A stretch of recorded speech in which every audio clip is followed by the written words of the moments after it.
YouTube, what's up guys? It's Mitch, welcome back to the channel. I just went for a big road trip over the holidays with my Evo and did some donuts in the snow. But my car got filthy. So I'm gonna show you guys how I kinda get my car back to where it was before I took it on a big snow road trip. And maybe this is kind of a little bit of detail video for you guys, but maybe this is helpful for you guys.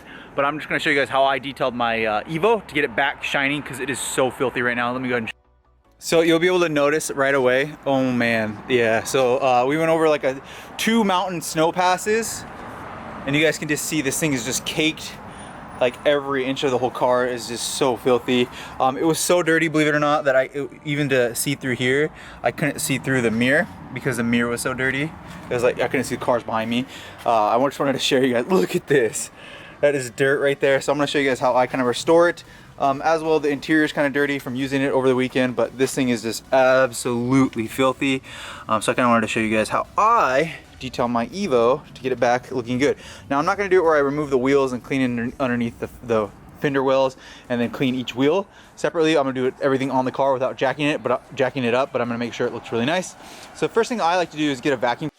Thing I do, I usually remove the floor mats, all 4 or the front 2, either one, whatever needs it, and I will pull these out, set them aside, and then I'm gonna go ahead and vacuum the interior, but I like to bring these out first. And then if you have a dirty interior like this, a quick tip that I like to do is open all 4 doors or all the doors. If you have tint, because then you can get more lighting in, you can actually see how dirty the car is. But we're gonna go ahead and vacuum all this. So I'll go ahead and just start vacuuming this, and then I'll show you guys the end product of vacuum this. This is the passenger or rear, and then there's the passenger. It's not horribly dirty, but it is definitely dirty. You guys saw that the floor mats are really dirty as well. Once you vacuum them and got some nice vacuum lines on there, a little trick that I like to do is take a microfiber. You can get one from my website. You can swing by MITCHDORE.COMHOW, wherever my logo is on there, right there. Swing by MITCHDORE.COMHOW, grab one of these. But I like to just get it damp, usually with warmish water, as you guys can see right there. And then I actually like to just rub the cloth seat down and pretty much all the interior with just water, to be honest. It does a really good job. And if because the vacuum kind of just sucks up every kind of the hair, or if there's any kind of dust or grit or anything like that. But this wet cloth just makes it look brand new. So if there's any kind of dry dirt, this really just seems to pick it all up. And you can do it with something you already have, like a microfiber. That right there looks way better than it did a split second ago, and I just vacuumed it. So I'll go ahead and do that with the rest of the interior, and then I will grab the, after I vacuum, the front floor mats. Floor mats are typically the most dirty part of the car. Fun little fact, you can actually turn your household vacuum and actually vacuum the floor mats. Everyone's like always doing it with the hose or with one of those little shop vacs, but hey, you can just do it like regular carpet. Alright, once I got all the cloth and clean and everything looks really nice, even the floor mats look brand new, they all look good. I do go over with some original protectant wipes. If I don't have the wipes, I usually actually more often use a spray on a microfiber, but I have some of these, so I'm going to wipe the interior plastics down with the Armor All protectant. Okay, and that's kind of just the final touch. Now the steering wheel looks shiny, the gear shifter looks shiny, everything looks really good on it. So that's just kind of how I finish it. Everything looks pretty good, especially after a long road trip that I just had. The interior looks really nice on the Recaro seats. Those are awesome seats. So I'm pretty much done. I usually finish that. Now if I really want to go to the next level, I do the windows, but I won't be doing the inside of the windows today. I do have a pressure washer, and I do use it sometimes, but my still favorite easiest setup is just to get a house water, the hose, a hose next to your house, just regular water, nothing too fancy. And I like to hose the whole car down to get all that dirt and as much as I can before I go over and start hand washing it, because you guys can just watch this runner right here. You guys can see all this. Look at this. I like to do that first, so that I'm not putting that into the soap bucket as I'm doing the soap. Okay, the car's completely covered in water. It might look okay, but it's not. There's still dirt, and the dirt's gonna start coming through. But the next thing I like to do is come over to my garage and have warm water, not hot water, but warm water, and then use some Armor All Ultimate Shine Wash and Wax. Now I like this, but I also like Meguiar's. So these are my 2 go-to, and we'll use quite a bit of this. I would say, like a couple splashes. Followed by adding the soap. I like to use a sponge. Now a lot of people don't like to use sponges. They like to use a microfiber mitt, but I prefer the sponge. I don't scrub too hard when I do it, and I kind of do it one direction, and I never really get too many swirl marks. So this is what I like to use as a sponge. All right, the next thing I do is just take this sponge full of the spongy water, and I like to start at the top of the car usually, and then work my way down. And then all the soapy water will run down the car, and it'll make the lower part a lot easier. So I know I coat my entire car, so I went around the entire car with the hand sponge, the entire Evo. And the Evo is a big car. But I do know people like to take it and do it in sections, but I like to just do the whole car. So some people will do like the driver's side, the whole driver's side from here all the way back, and then they'll hose it all down. But I've always just done one sweeping motion of the soap. Now if it's a super big truck, maybe I'll do it in parts, or if it's a really hot day. But personally, I like to do it all in one sweeping motion and then go back and see if I miss any spots. But I think that I've had the best success and the quickest amount of time to do this. Now, the one thing I don't do is I haven't done the wheels yet. So I will hose the whole car down, get all the soap off, and then I will go back and do wheels, and I'll show you guys how I do wheels. Once again, for the hosing down part, I like to start at the top of the car and then have it all run down. So I do that. I kind of always start like right at the top of the car here, and I'll bring all the water down and let it rinse all the soap off as it comes down as well. Makes it easier. Start at the top. Okay, once I've hosed the car off, I'll go show you guys in a second. It's looking pretty good. I grabbed my wheel brush scrubber. It's a microfiber on that one. And then I put the same soap in. But the difference is I go actually and get really warm water, like almost hot water, and it makes the grease come out of the brake dust and the grease come out really good. So I'll go do that and fill this about halfway up and go ahead and attack the wheels. So in the past, I've actually used wheel cleaners before. The reason I don't really like to use them too much is they seem to eat away if your wheels are painted black.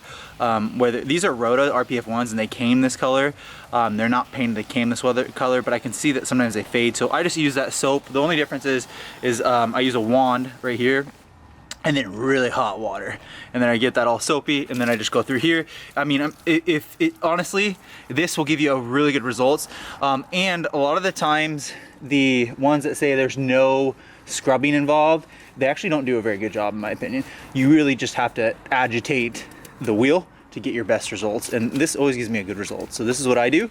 And the car, it helps because I just actually hose down the whole car. I'll show you guys that. But it gives me a minute for the car to dry off, so that when I go to hand dry it with one of my microfibers, it doesn't take me as long, because the car's clean right now and the water's just running off. So I like that, and it makes it my job easier. One of the things, don't forget, come back and hit your exhaust tips. I always want, you know, it's like, that's one of the things you'll notice right away is people, if they miss their exhaust tips, that sucks. They're all dirty. And you guys saw mine at the beginning of the video. I don't know if I showed you guys it, but my car was filthy, and that was one of the big noticeable points, was the Megan exhaust tips were just absolutely covered. So I scrubbed those with that same brush that I used to clean the wheels. Now I'm gonna hose off the wheels for the last time, and then we're gonna go to the drying process and how I quickly do. And then I just grabbed my microfiber from my website right here, MITCHDORE.COMHOW. I usually a new one. And I go and I usually try to start at the glass and do all the glass, like all the windows, and then dry all the windows all the way down. And then I'll move on to the paint. And I think that's usually better because it allows a little bit more time for the windows to dry. And then I'll wring out the microfiber, and I could do one microfiber per the whole car. Wring it out at the end and then go back over the windows, and then I should have a nice shine. So that's what I'm gonna go ahead and do right now. Okay, so I'm almost done drying it. One of the last tricks that I recommend is the Evo has this huge fat rear end here, and there's a lot of cars that have that. You guys can see I just moved a hand there. Take your microfiber that's wet still and kind of just wipe that dry. There might be water, but it also might be a great way to just get some dirt out of there too. So I do recommend that. It's a nice little trick so that when someone opens up your door, they'll be like, oh, that looks nice and clean in there, versus how dirty and dusty it just was. The last thing that I always like to do is, before I kind of finish, is if you have a beautiful, you know, 4B11T or a turbo car or something with an amazing engine on it, you definitely want the engine bay to be clean. And after you drive, like through snow, like I just did and did donuts, dirt and grime seems to get over here. So I put a cleaner spray all over this, and then I'm going to take my dirty microfiber, so my old one from MITCHDORE.com, and use that microfiber just to rub it all down and get rid of all that junk and dirt. And the cleaner spray does a really good job of that. Yeah, that's what you want. So that looks amazing. So I just did a little bit of cleaner spray wiped it all down, shined it up. That looks so good. Being a YouTuber, some people always want, if you pull up at a gas station, they recognize, they're like, can I see it? Can I see one of your engine bays? The MR2 definitely gets that more than the Evo, but I always like to have them clean. And after I went for a long drive, it's nice to have it all shined up and clean. And oh my gosh, that looks awesome. And again, just a little bit of cleaner spray, use a microfiber, wipe it all down, and it usually looks like this. So that looks really good. A lot of times the engine bays, you just gotta pull the dust off.